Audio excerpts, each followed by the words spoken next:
What's up, everybody? Welcome back to the Iron Chapel. Today I'm going to be showing a mobility day that I do every once in a while to help keep everything stable and flexible.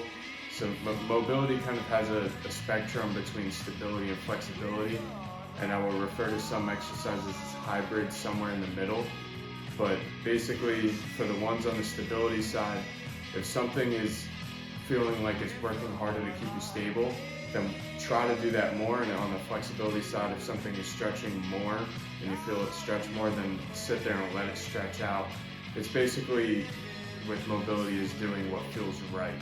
So let's get started. So this first exercise is band pull-aparts and band W's and some overhead stretching with the band. Now I do this before every single shoulder movement. Anytime I'm benching, overhead press, or anything like that, I do this. Because shoulders, I've said this in the past, are something you really don't want to mess around with when it comes to warm-up and shoulder health. Now there's a lot of things in this video that are made to strengthen your shoulders and your hips internally, so that basically every movement, including them, will become more comfortable. You might not get stronger with it from this stuff, but it will become more comfortable and your form will be better. Now this is another thing for shoulders too. So this is basically, you'll see a lot of Olympic weightlifters doing this to stretch out their shoulders. And I start wide with it because that's how you get the most mobility, and over time you can bring your hands closer in. And I get to the point where I bring them close enough that they won't go behind me, and I can only go back a little bit. But that's still stretching out the shoulders, stretching out the chest, and making sure everything moves right.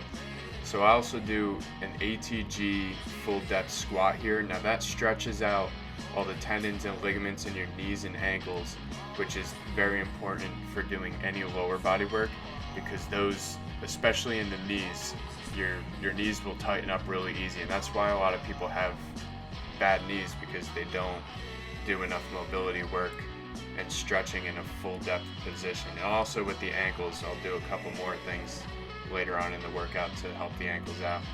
So this is the first actual workout to start. So this is a earthquake squat. A lot of people you'll see with the bamboo bars, or they call them earthquake bars, but those are expensive and the use of them per money is not very high. So I'll just put bands and weights. The lighter the band you go, the harder it will be. Now this is only 95 pounds, but I have red bands on here, which is the lightest ones I own.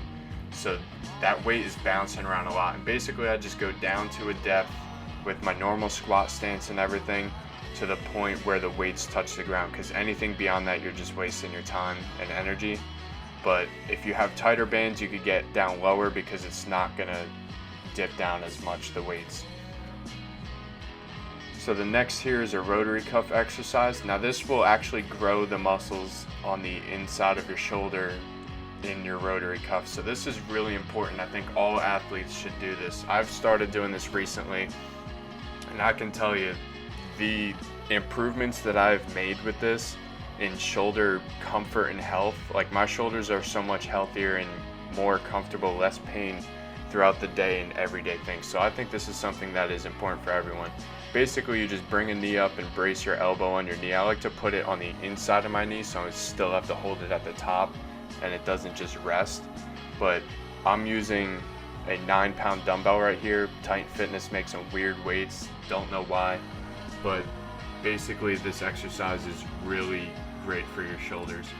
Now this is just a normal hamstring stretch. I rotate between doing full extension of the knee and bent knee, basically just so that the hamstrings get a good stretch, and also everything in the back of the knee, because you feel that stretch a lot more when you lengthen the knee all the way.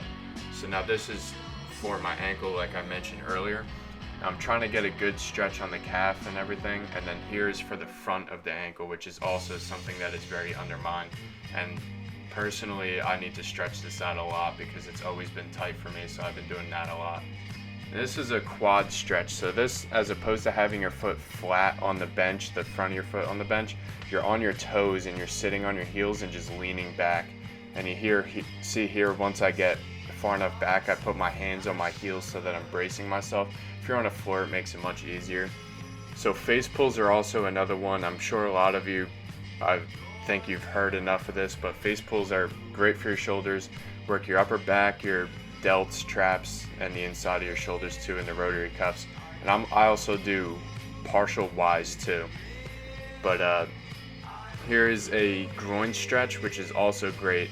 Now, the bottom leg is getting a good groin stretch, and the top leg is getting hip and groin mobility in that externally rotated position, which is great. And then here's the world's greatest stretch. A lot of people know that. It's just one leg back and then one leg all the way forward. And then this one, that other leg goes underneath you and your foot to the opposite side. Just so this gets a good external rotation of the hip, which is really important for all athletes and everything in general. So this one is a good one. A lot of people do this. I do it on the tire because it lets you get lower. Now you could do this and hold the weight flat and just do it on normal ground. But you want to let your spine round over, and this will really help with the mobility of your back. You can see I have trouble rounding over my lower back, which isn't necessarily bad, but I would like to work on that mobility more. So here is a hip flexor stretch, which is something I'm also working on a lot more. Now, as a hockey player, I use my hip flexors all the time. Sprinters and hockey players especially, because I have so much weight on my legs when I'm moving. So stretching and using your hip flexors is important in getting a good exercise. So this one is also an important one right here. So this is, I call these hip 90s. I don't know what the exact name is, but you basically just want to rotate as I am doing there. Just try to replicate it the best as you can. But when you're in each position, take that inner leg that is facing down on the inside and try to lift up your foot as high as you can and just torque it as much. And this is exhausting. This is probably one of the hardest things on this list for today. But try to do that and focus on getting your foot as high as you can when you do that. And you could do that for longer times to get more use out of it. So this is just a hip internal and external rotation. So right there is external and internal rotation right here. Now this just loosens up everything in the joint and the muscles in general. So a lot of people have tight muscles, but also other people have a tight joint in their hip because they don't get a lot of movement. Some people have both, which is something that hip mobility can really help with. Now this is just a nice stretch to finish off.